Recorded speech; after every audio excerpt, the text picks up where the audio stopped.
வெல்லும் போது வரும் கூட்டம், தோற்கும் போது வருவதில்லை.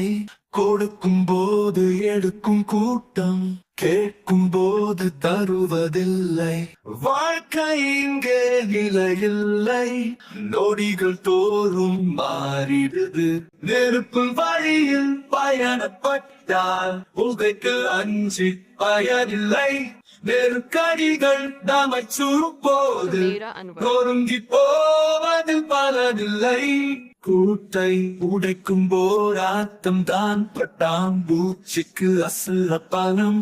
தனிமை தரும் கையாறு நிலைதான் நமக்கு நிமிர்வை தரும்.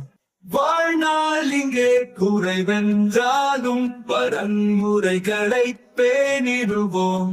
வந்து சேரும் சவால்களை வென்று வாழ்க்கைக்கு அர்த்தம் சேர்ப்போம்.